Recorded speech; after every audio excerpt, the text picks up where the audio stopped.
Okay, what's going on, guys? Welcome to a bit of a different video. So, we're gonna be doing a manga reviews for Toilet Bell and Hanako-Kun. I've never done a video like this in the entirety of my channel, so this feels a little bit weird, but alas, I'm gonna give it a shot here. First things first, I'm gonna clarify at the beginning of this video, I am not reading past Season 2. Just clarifying that now. I will not be reading past Season 2 until Season 2 is over. When Season 2 is over, that is when I will be going through and reading the rest of the series. I have started. I have read from the beginning of the series all the way up until the end of the Tea Party arc. That is where I've stopped, at least for now. I actually finished the Tea Party arc today. I finished reading that earlier today. But another reason I'm making this video now, and the reason it took me so long, because I've already read like 20 plus something chapters at this point. The reason it's taking me so long is because I was waiting for this big Amazon box here. My address is on the other side, so I can't show you. We're gonna be unboxing, so this is gonna be a manga review / unboxing video, which I'm very excited for. If you were in the Discord, you know exactly what is in this box, but you guys who are not in the Discord are about to find out. That's a little advertisement for my Discord there. Also, yes, I know I'm not like directly centered in the frame. I wanted to keep Pochita in frame, and I also just lined up this little thing here on the wall. Anyway, let's get to unboxing this. I'm gonna probably move my keyboard out of the way. Okay, this part's not gonna be on camera. The rest of it will. I just want to get this open real quick. Don't even know if that's where they want me to open it. Probably should have looked at how the fuck this box is supposed to open beforehand. Oh, this just peels. It's doing a real shitty job of peeling. I don't have cardboard trash everywhere. There we go. Hey, whoever designed this shit designed it really badly, because you're supposed to peel. See this little thing here? It's supposed to like peel off right there, and it's not doing that. I think I'm just gonna try and cut this, probably. I could grab a box cutter, but I don't really want to. Come on, brother. This is the worst. Holy shit. There we go. Just a bunch of fucking trash. My god. Alright. Let's open this up.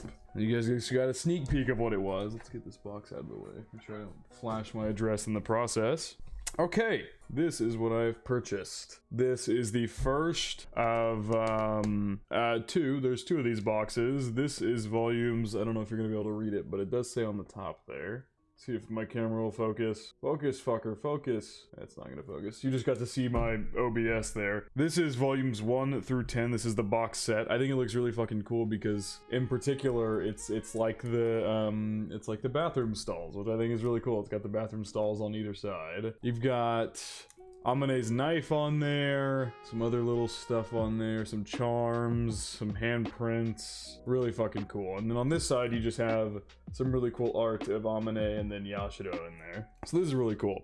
I plan on buying the second box set when I start reading there, because I know the anime is not even close to past volume 10 yet, I don't think. Or it might be getting close. I don't know. I actually don't know, because I know the anime adapted, the first season of the anime adapted like 20-ish chapters. It was around that length, and there's like 120 at this point, so there's a lot of content there left to cover. Anyway, let's go ahead and get this open. It's got a little plastic wrap on the outside of it. Damn, that was loud as shit. Oh, it's really high quality too. Okay, so we're gonna finish unboxing this, and then I'm going to do a full review of what I've read so far. This is, like I said, this is my first time ever doing one of these videos, so this is gonna be super all over the place, and I'm gonna prematurely apologize for that fact. Yeah, just be aware, because I've never done a video like this before. I don't know what kind of editing I'm gonna do, things like that, but we'll figure it out. And then whenever I do another one of these for like probably season 2 content, because I'm gonna do one of these now, and then I'll probably end up reading the Clock Keepers arc, because I know it goes Clock Keepers and then Mitsuba's return arc, that the Hell's Mirror. I just hit my nail on that. Mitsuba's Return to the Hell's Mirror arc is right after that. So I believe in the anime we're getting to the arc that occurs after those two. So I will probably read those two and then full stop before the season is over. So I might have one more of these videos to make until season 2 is over. And then once season 2 is over, I'll probably do these like once every 2 weeks, maybe, to update where I'm reading. But also, I have a grand feeling that once I get through once season 2 is over, I'm gonna binge read the hell out of this, and there's just gonna be no going back from that. So it's like a super strong chance I just finish this in like a day. So ideally that's not what happens, but I make no guarantees. Alright, anyway, I don't know how I'm supposed to open this. I've never bought a box set like this before. I guess it just oh, whoa, oh, it's like a door. Whoa, wait, that's so cool. So this side here opens up like this. You guys probably already know this, but this is my first ever box set of a manga I've ever bought. And then it opens up to all 10 volumes right there. That's okay. There we go. Camera focus. Thank you. The first 10 volumes right there. So I believe, if I'm not mistaken, I've probably read to volume 3 or 4. We're about to find out because I'm going to skim through these a bit. Well, the beginning ones. I'm not going to skim through the later ones. So I also, I'll give you guys a little heads up. I'm not sure when it's going to happen, but I plan on getting a bookshelf to go behind me. I know it's just kind of been an empty landscape since I moved, but I very much plan on getting a big bookshelf to put back there, and trust me, these will be there with all my other books and a bunch of figures and stuff like that. But that's somewhere down the line. So you guys are going to see these in this video, and then you probably won't see them again until my next manga review. But anyway, let's go ahead and get the first volume out. We'll cover... I'll go through and look at like each of the cover arts and things like that. Oh my god, it's a struggle to get out of here. Shit. Oh, there's like there's a special thing in here too, I think. What is this? Oh my god, I can't get anything out of this fucking box. I don't want to get them all out because I have nowhere to store them all if I take them all out. So I want to leave them in this box, but there's like a extra thing here on the side. Let's see what this is. I hope this doesn't contain spoilers. It seems like they maybe give you like a poster. Oh, is it a poster of the art of Amane on the side maybe? I need to hold my hands up higher. I forget how high up my camera is. Whoa, this is huge. Yeah, it is. It's a giant like poster of the art of Amane that's on the side of the box. That's really cool. Close it properly. How the fuck did it close? Is this over? Okay, yeah, there we go. We will put that back in there for safekeeping. Don't want to ruin that. That's cool that that comes with that. Alright, now let's struggle in vain to get volume 1 out. Oh, never mind. That was way easier than I was expecting. Holy shit. Damn, the art is so good. I love it so much. Here's volume 1. I'm going to probably, if I have any panels or anything, when I'm reviewing stuff and reviewing arcs, I will probably only show the most important panels on the screen. I'll probably like put them like over here to my right or something, but I will probably only show like the most important panels, specifically for the fact that I don't want to get smited by copyright. I honestly, a part of me doesn't even want to crack it open, because I mean, I've been reading the manga online for the time being. Also, yeah, it says it is 13 smackaroos right there. You can see the nail that I hit on my fucking box. I don't know if you can see it. It doesn't even look that bad on the camera, but it's like chipped right there. Anyway, yeah, these are normally like 13 a pop, but this whole box set was on sale for like 60 bucks. So I got 10 volumes and this really cool box to go with it for 60 bucks, which I don't think that could have been more of a steal, considering how much these are typically by themselves. Anyway, yeah, you get the first cover art here with Amane. The most, like, iconic as hell cover art there. Love it. The art is so good. Oh, so you get, I actually don't remember. No, I do remember that. Okay. There's like a little, thing here in the beginning. It's like one of these. I think they had them in the episodes as well. For season 1, they haven't done it for season 2. But they did have them. And then you get a little art piece. It's the same art that's on the box for volume 1. And then that's where you obviously get into the actual physical manga here. For the most part, the first, I think almost the entirety of the first volume is really like 1-to-1 with the anime, except for maybe some like extra arts for like the chapter covers, like things like this, like pages like this. I don't know why I'm reaching around like that. I can just pages like this. But other than that, I'm pretty sure it's like a almost 1-to-1 of the anime for at least this first volume. At least I don't think there's really anything else in here. Does Ko's? No. Oh yes, it does. I think, right? I mean, I think it might occur after the Misaki stairs. Let me make sure. Maybe I can take a look at the table of contents and see what's in this first volume. Oh no, the boy exorcist is in this. Damn, wait, I'm just kind of realizing I might really only be like into volume 3 in the series with my reading. Anyway, so we've got, yeah, the boy exorcist. I'm definitely going to spend a lot more time talking about that because that's one of the arcs that was cut from the anime that people really want animated. I don't think it's gonna happen, sadly. Anyway, yeah, let's take a look at volume 2 real quick, and then I'll cover the events of that, because outside of the boy exorcist, everything up to Misaki stairs, from what I remember, is like a 1-to-1 of the from anime to manga. It's really once you get to the later stuff in volume 2 that things start to get shaken up some. I have seen this cover art too, so I might, let me look at the table of contents for this one too. Oh, wait. No, the young exorcist, I think, is Ko's arc. Let's go to the pages here and just confirm. Okay, yeah. No, so it occurs in volume 2, the arc that I'm thinking of specifically that got cut from the anime. I think the other one that I was reading in the table of contents in here is Ko's introduction arc. Because that would be 91. Yeah, it's Ko's introduction arc. Okay. So yeah, the arc that got cut, the big arc that gave Ko a ton of development, is in this one. So let's see, this ends with Ko's arc with Amane. Yeah, this ends with that. So I actually think, all in all, I'm not gonna have like anything to talk about with this volume because of the fact that it's essentially this entire volume is a 1-to-1 with the anime. Only thing I can really talk about is some of the artwork and things like that. And the artwork, which is really good. Like, the art is really fucking good in this series. Though I will say, it gets better and better. I will say, I think the first volume has the roughest art of the entire series, if that makes any sense. It's not bad, but I do think it gets more refined and stronger once you get to, like, the later arcs of this volume, and once you get more into volume 2. And I'm assuming the more they go along as well, the art style gets more and more refined as well. But, yeah, this is, I'm not gonna have much to say about this volume, all in all, because it's essentially a 1-to-1 of the anime.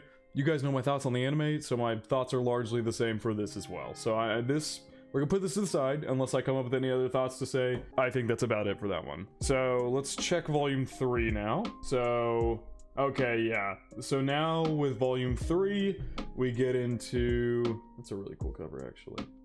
Get it to focus, there we go. Great cover, I mean, all the cover, I don't think I need to put this one up close to the camera. There you go, there's the volume 2 cover as well. The art looks so good. Like I said, we'll go more in depth on the volumes themselves once I actually, you know, look at things. Let's see where this one wraps up, see if I was in volume 3. Okay, no, I was in volume 4 actually, because I read past the donuts. So I'm actually, I believe I'm in the middle of volume 4, possibly? So this one is obviously, this volume has Ko on it, because it involves the Mitsuba arc. I believe Tsukasa's introduction might be in this as well. Let's do a check. No, this one appears to end with Mitsuba as well, actually. So I'm actually all the way into volume 5. I didn't even realize. Oh, this ends directly. This one ends at the beginning of the Tea Party arc. So I'm at the very beginning of volume 5, essentially. Cool cover art there as well. I mean, all the covers are so good looking. But I stopped reading at the Tea Party arc, which would be, yeah. So I stopped at about the very beginning of this volume. Essentially, is where I have stopped reading. So for now, these are falling over in here. I don't want them to bend the pages or anything. Okay, for now we're gonna start with volume 2, and we're gonna cover everything that I have read up until this point, which is 5 volumes of content.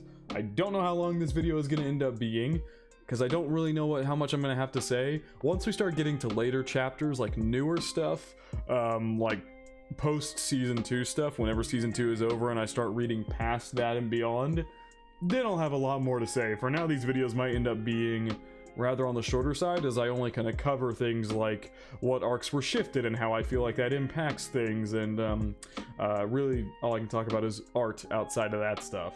And obviously cut content and things like that. So we've got, I will show you guys things like this because these are just like one-off drawings. I don't think copyright's gonna smite me for that, because that's really cool. That art's really nice. I'm trying to also be very careful with how I bend the pages, because I always, when I get new volumes like this and the way they're like so perfectly closed, I hate opening them and bending the spine. Oh, I hate doing it, even though I very much plan on reading from now on the physical volumes of this series. It pains me to bend the fucking spines of these. It's just painful. Anyway, so volume 2, this cover, this has the extra co-arc that they cut in its entirety, which now that I have read it, I can agree with all the manga readers that I think that was a mistake, because in my more recent episodes, especially the one where Yashido just kissed Amane, I think very specifically in I'm thirsty. I think very specifically, I talked about it in that most recent episode, that Ko's dynamic with the main two feels a bit like he's just kind of there. He's not in a negative way, but not in a positive way either. He just kind of felt like a blank slate, or I don't know how to explain my feelings on him, but well, I do now. But at the time, I loved his stuff with Mitsuba. That's where his character really shone for me, was with the Mitsuba stuff. But his relationship and dynamic with Amane and Yashido felt just kind of It just felt like he was there because he likes Yashido, which, like, after reading the manga, that is not true at all. He very much likes Amane and has a growing, budding friendship with Amane as well, that I think the anime severely missed out on showcasing by cutting the arc from this volume here. So as I'm going to flip through any important panels I find, I'll probably put them up on screen, but once again, I'm going to be very careful with that. If you want to know what I'm talking about, I'm sure you guys remember what I'm talking about. You can also just go check out the manga for yourself. But anyway, we will start tearing through this. Once again, the Misaki Stairs was largely all one-to-one with the anime. I don't think they cut anything from the Misaki Stairs, at least nothing that I can remember. I believe it's all pretty much the same, the art and everything. I can't really think of anything from that was cut. I didn't make any notes about it when I was reading. It's really the upcoming stuff here in volumes 3, 4, and 5 that I start noticing some of the timeline shifts and things like that. I still think the anime is great, don't get me wrong. I'm not making this video to suddenly be like, oh, the anime sucks, the manga is significantly better. The anime is still really good. I still really fucking enjoyed the anime. Like, I wouldn't be reading this manga if I didn't love the anime. So, the anime is still really good in spite of its timeline changes that it makes that I think are subpar. The changes it makes are subpar, but the series itself is still digestible and enjoyable, even with the changes that are made. The biggest thing that I think was a huge miss, though, that I will make a big verbal complaint about, was cutting out the co-arc here, because it essentially wiped his entire dynamic with Amane, and why he keeps coming around. It's not just for Yashido. The whatever the arc is called, the Young Exorcist arc, really shows both Teru's character a lot more, and Ko as well, and Amane as well. They cut out some good Amane content as well in there. It kind of gives a lot more depth to the three of them and the dynamic between the three of them as well. So let's kind of dive into what exactly that is. Once again, like I said, Misaki Stairs is largely the same. Sorry, it's gonna look like I'm just flipping through nothing here. I'll try to hold it up a little bit more so you guys can see it, but Misaki Stairs Confession Tree was largely the same. That arc is still as adorable as ever.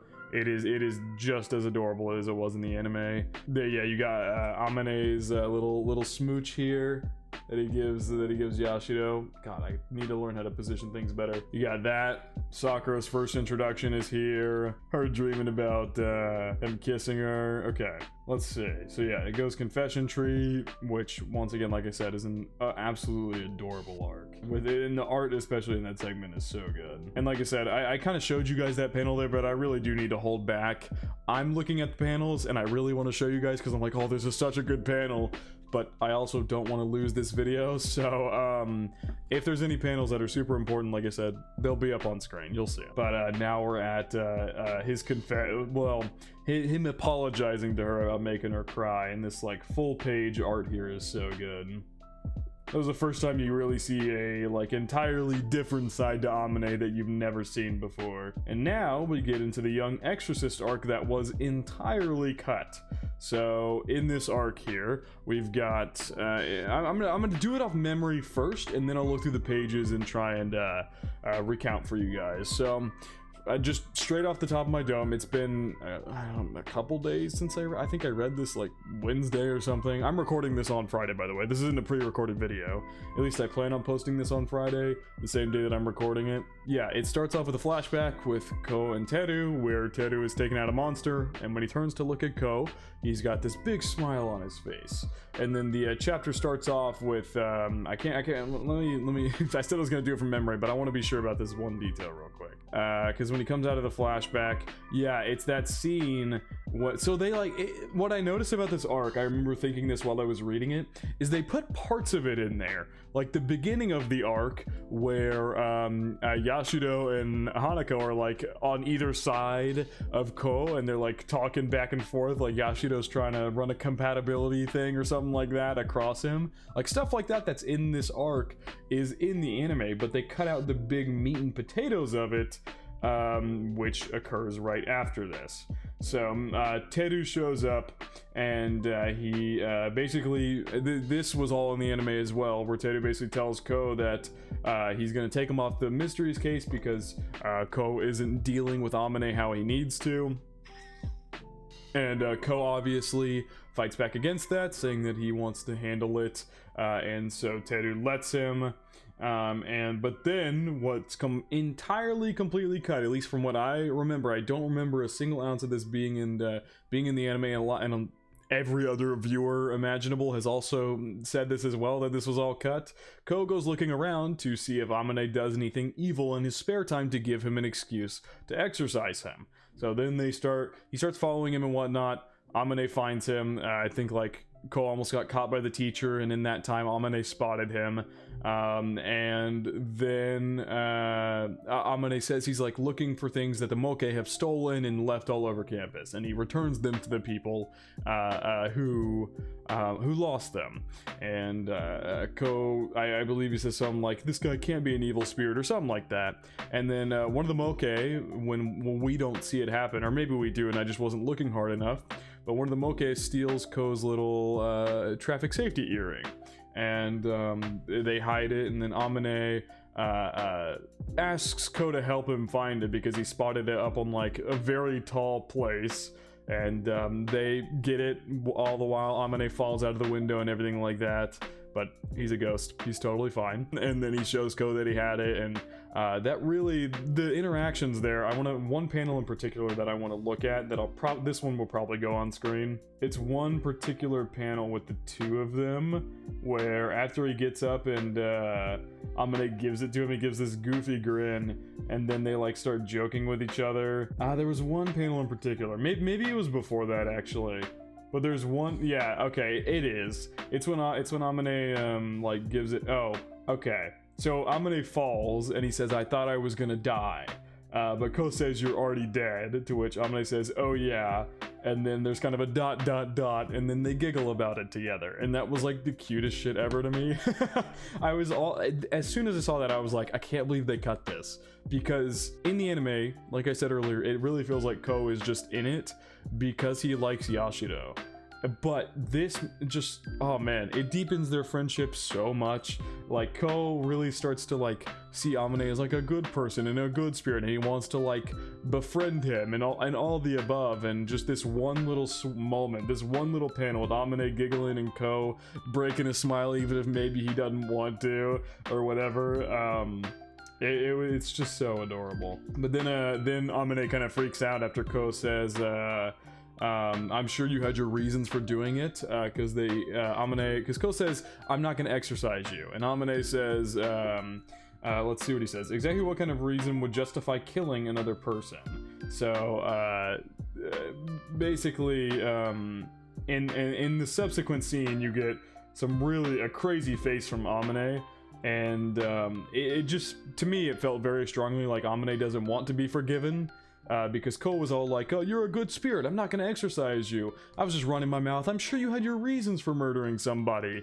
And Amane clearly disagrees with that sentiment, because the whole conversation piece that he has is, he says, obviously, exactly what kind of reason would justify killing another person. And then it goes into the next page, and Amane says, what if I killed you right now? Let's say I had a very special reason for doing it. Would that make it right? And then obviously Teru steps in to stop him.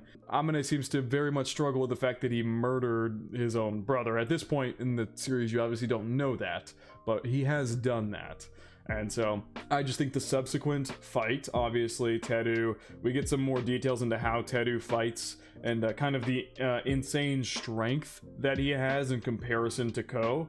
And so you kind of get, yeah, you see this like kind of flashback here, where Teru's face is like entirely different, because every time he would finish a fight and like turn to face Ko, he had this big bright smile on his face. But then Ko finally sees what his brother is actually like when he is fighting these supernaturals, and it is this very dark and angry face. I feel like at some point we're probably going to get a flashback, but I feel like something terrible has to have happened to Teru in the past, or maybe it's the way he was brought up by their family, or things like that. Something has to have happened for him to hate supernaturals as badly as he does, because he fucking hates supernaturals so much. Anyway, so that all happens, and Ko tries to stop him, gets wrapped up, and Hanako tries to fight back. Doesn't work. Teru is way too strong. I feel like this was really good. I couldn't really, I like this a lot more in the book. I'm gonna show you guys in the book version of this, because I think it's a lot better than like a website can show you or something. The way they do this like side by side with Amane, and then after Teru calls him out, is really, really good. I like how they did that. But I love this line as well. No matter how you try to cover it up, in the end you can never really hide what you can never hide what you truly are. So obviously, I think I'll just read this entire page actually. A troublesome ghost who gets unstable at the drop of a hat and harms the living at the slightest provocation. Self-serving and violent. You took life from another, and yet you cling stubbornly to this world and refuse to accept your own death. To be perfectly honest, it's painful to look at. Yeah, big yikes. Then Amane gets stabbed in the hand, which was some gore I was not expecting from this series. But I guess after the whole Mitsuba thing from the anime in season 1, I should expect it. And shocks him really badly. You see Amane get hurt like we've literally never seen in the series before. Even up to date in the series in the anime, we have never seen him get hurt like this before. And what do you know? It happens really early on in the series. They just cut it. Ko starts thinking like, do I have to do anything actually? This guy's an evil spirit. He wasn't acting normal back there when he tackled me. But then Ko, I like this. I'm nothing, I'm weak. I've never exercised a supernatural before, and I've always wanted to be like Teru-ni, a hero fighting for what's right, so this is probably the right thing to do. And then he hears Amane screaming, and then we go to the next page, and Amane gives, this is another part of it. So, sorry, this is, like I said, this is very all over the place. I'll probably try and formulate better discussion topics for the next video, but very all over the place for this one. This whole monologue here is really good too. You living people are all the same. You all think disappearing is the best way to atone. As if the life of a murderer could ever atone for anything. Destroying me would only be a release. I still have things I need to do here. And the artwork there, it'll be on screen probably, is so good.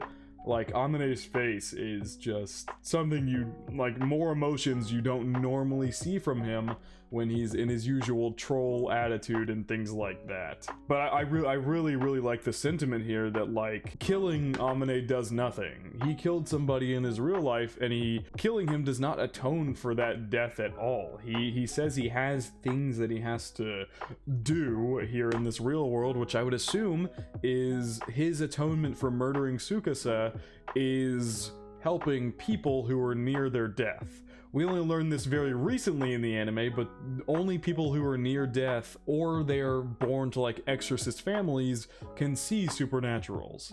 And so yeah, we found out Yashido is close to death, and that's why she was able to see Amane, and he was able to grant her wishes because she is close to death.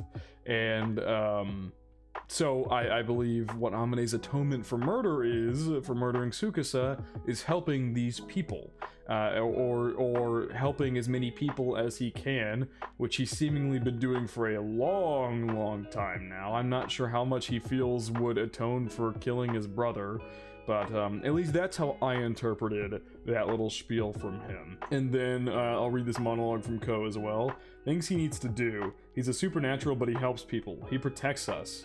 Is all of that his way of atoning? No, he's just saying that. I can't know if that's true. Maybe it really would be better to just stop thinking about it, but... And then Ko breaks free of the things that Teru had wrapped him in, and he says, I just can't do that. And then I love how, in the next page, when Amine is literally getting stabbed and about to get shocked to death, Ko grabs the sword and pulls it away. Like, that's crazy. Teru realizes he's made Ko bleed, and Ko screams, stop treating me like an idiot. I know I'm weak and I'm a lot stupider than you, but it's not true that I don't have to think about anything. I can figure out that much. You're right, I know next to nothing about him, and I think it was totally wrong of me to decide whether he was good or bad before I know more.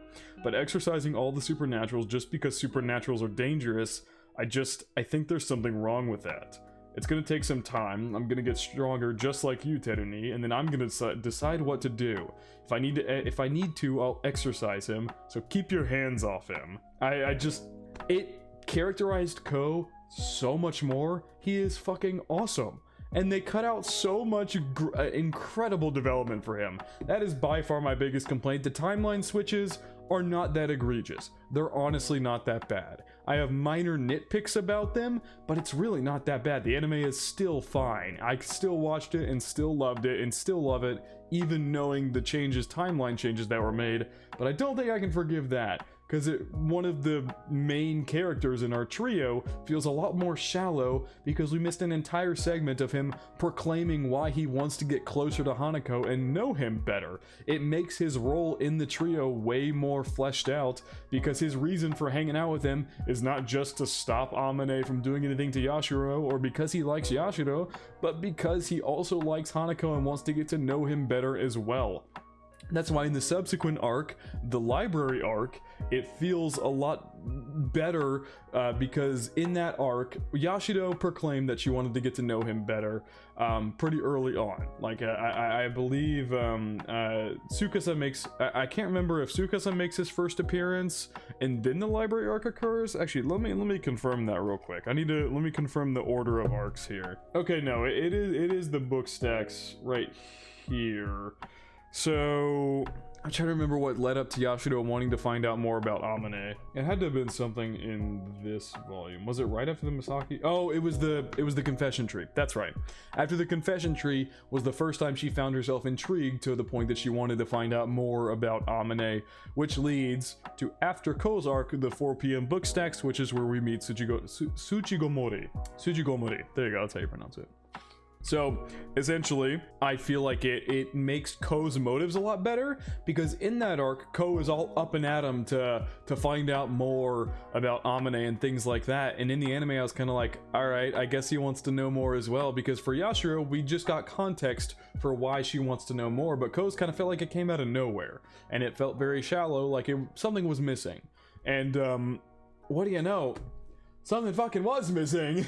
An entire arc that contextualized why Ko wanted to get closer to and know Amine better. It really deepens their budding friendship significantly more with this one singular arc that I feel is very important for Ko as a character. If it was like a minor side arc for like Teru or one of the other side characters or something, I'd be like, okay, I get cutting that out for time. I get it. But this is one of our main trio. This is one of the most important characters. And you cut out an arc that heavily contextualizes and improves his relationship with Amine and gives a ton of reasoning for why he's doing what he's doing now, why he's sticking around the trio as much as he is.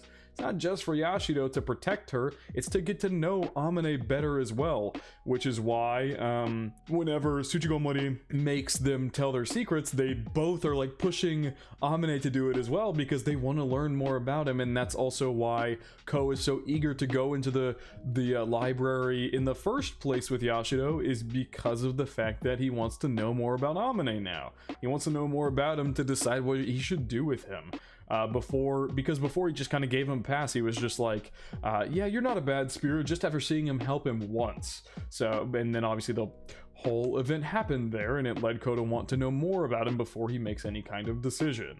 I just think that's my biggest complaint. I think out of everything, like everything I've read, like I said, we're going to keep going through these and we're going to get more into some of the plot shifts and things like that. But I think cutting out that arc is the worst thing they did. Is it made Ko's character a lot more hollow than he is. He's an incredibly written character. Because even in the anime, with the Mitsuba stuff, like I said towards the beginning of this video, Ko's character is felt kind of meh within the trio, but that one little segment there makes him feel way more involved and makes all of his actions towards both Yashido and Amane feel a lot more weighted, and it feels like he has a role in the group. I just think that was not, I don't like the decision to cut that out at all. I get it. They're being forced to try and make the arcs fit into like a 12 episode space. I get it, but I think they would have done well with one more episode to put the entire that entire arc in like one episode. I think a 13 episode season, and they would have been golden. Even with the timeline shifts later on, if they could have taken one extra episode to insert that arc in there, it would have been perfect. It just sucks that got cut, because I really do think that's an incredible not even a mini arc, it was a fully fledged arc. I think it was an incredible arc that sadly got cut. Anyway, that's enough for volume 2. This video is 40 minutes now, and I've been yapping about one volume for like 20 minutes of it. So the rest of the stuff is really only going to be minor timeline changes. There's really not a whole ton of cuts. I don't think there's any cut content after this, actually. I think it is all just timeline shifts. Actually, that's not true. There is cut content, but we'll get to that. That's after volume 3. So in volume 3, we've got the 4 p.m. book stacks, which is the longest arc in the series to date. We see the flashback with Amane and Tsuchigo Mori and all the above, and then we get the donuts, which is your first introduction to Tsukasa. I think this entire volume is one-to-one with the anime. I don't think that there is anything in here that's different, I'm gonna be honest. I think everything in here is the same. You guys feel free to correct me on that, but I'm pretty sure this volume is basically a one-to-one of the anime. So we're gonna move on. So volume 4, this because you had Tsukasa's introduction, and one thing I will say, for a part of Tsukasa's introduction, the scene after he's introduced, that goes into volume 4 actually. Okay, anyway, so that is actually in volume 4. So this is all a one-to-one, and what I want to talk about is in volume 4. So the Tsukasa introduction thing happens. Wait, what? Oh, does he disappear? Hang on. Yeah, no, it ends right at Tsukasa's introduction. So the start of volume 4. Okay, here we go. The Little Mermaid is, I guess, part of Tsukasa's arc here. When this scene in particular, this one where he pushes Yashido down, I feel like was done way better in... let me stop. Not way better, but it was done... I like it in the anime a lot more. I think the way they did the visuals was... and the very eerie soundtrack they had was so good.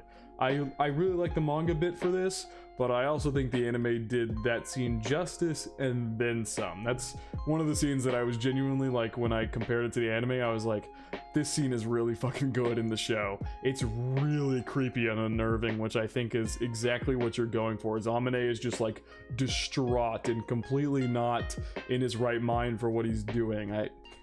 The anime did a really good job there. So this is where the first timeline shift occurs, is in this volume, because directly after Tsukasa's introduction, The Little Mermaid happens, which in the anime, that does not happen until the finale of season 1. They skipped a pretty big arc here. because this, I feel like this is probably the timeline shift that I think makes the least sense, but I guess for where they wanted to end the season, like what kind of note they wanted to end the season on, it makes sense, but I also don't think it was necessary either. I think the Little Mermaid arc fits best where it is in the manga. But I also think that the anime, I'm trying to remember, let me actually look this up real quick, because I'm trying to remember what happens. Okay, don't play anything. Let me actually mute my audio here. There we go. Okay, I see. So Mitsuba's arc starts at the very end of episode 7, and we also see Tsukasa, the scene with Tsukasa going back to where we see more of Sakura and Natsuhiko as well. So that's how episode 7 wraps up, and then the entirety of episode 8 is for the Mitsuba arc, as it should be.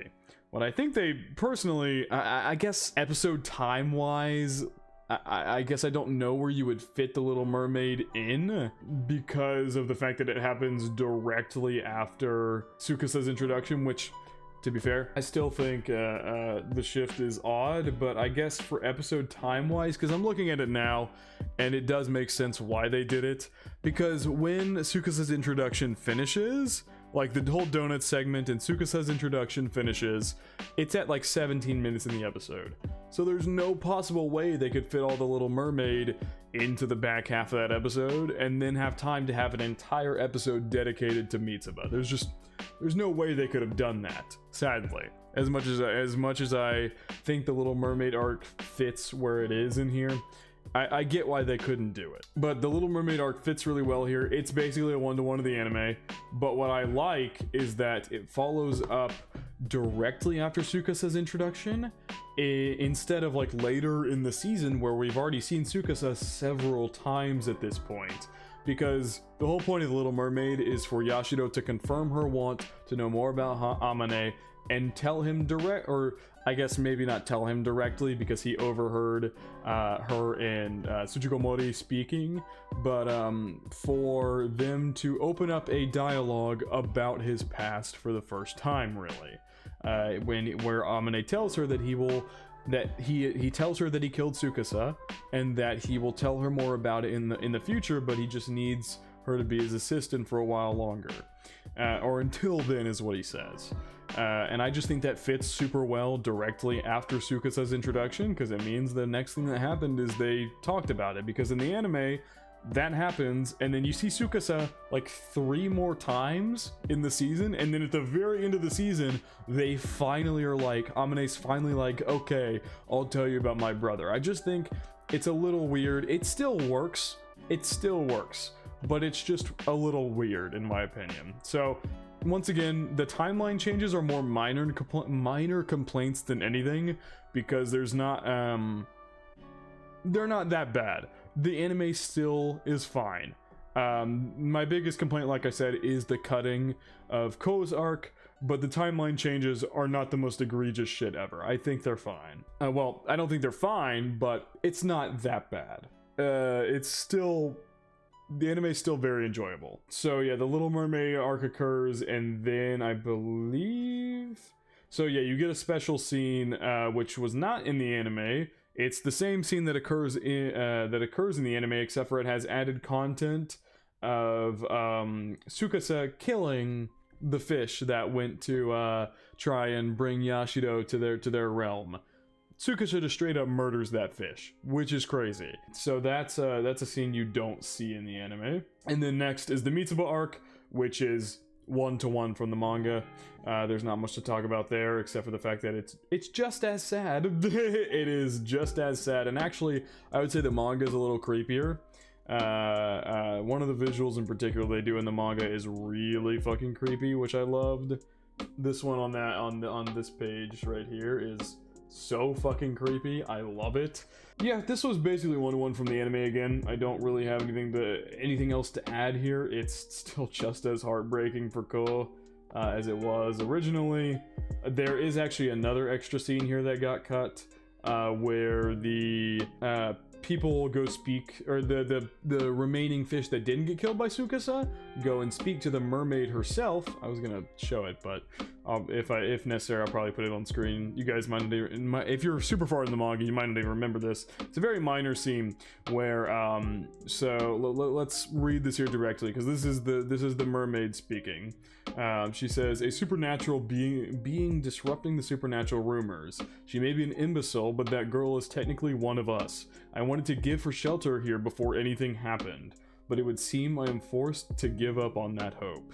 Which is very, very ominous of a sentiment before that wraps up. And then we are into the tea party, which is where I stop. Oh yeah, I haven't been, I showed you guys the one for volume 2, I think, right?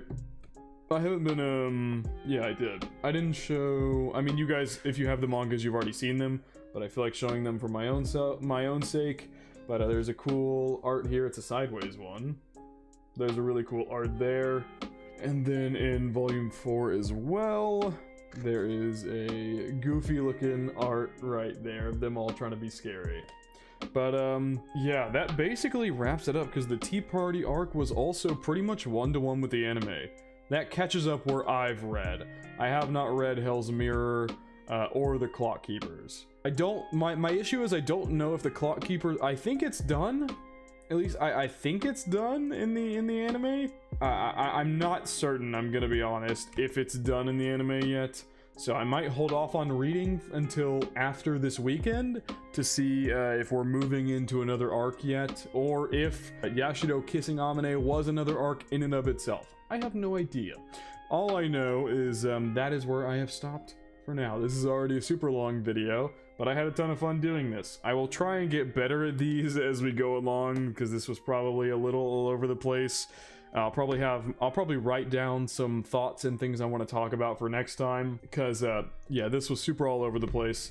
But yeah, I have volumes 1 through 10 now. The anime is currently in volume 6, because the Clock Keepers arc occurs here in volume 5, and then I'm assuming Hell's Mirror occurs after that in volume 6.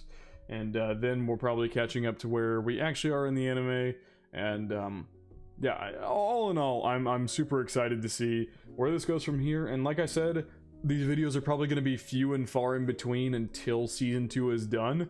And then once season 2 is done, I will most definitely be reading this and doing more frequent updates with later volumes and things such as that. But yeah, I think that's about it for this one. If I missed anything that goes on the earlier volumes, I've been reading these over the past week and a half, so I mean there's a little bit of distance in between where I could have forgotten some things or something like that, but I believe I covered everything I wanted to, all the pointers that I had in my head, specifically timeline stuff, things like that. Yeah, and I don't think I have anything else. If I have anything else, I'll probably record a second clip after this when I think of it, and then insert it into the video, into the final cut, whatever that may be. This is a long ass video, so I hope you guys are fine with me yapping for an hour. But yeah, this is fun. I enjoyed this, and I'm excited to get more into. I'm excited to really dive into reading this bad boy once season 2 is over. But yeah, I think that is gonna wrap it up for my first ever manga volume review. Like I said, I have literally never done one of these before. I'll show you just one more time, just because I want to show it off, because I think it's so fucking cool. This whole box set is just the coolest shit.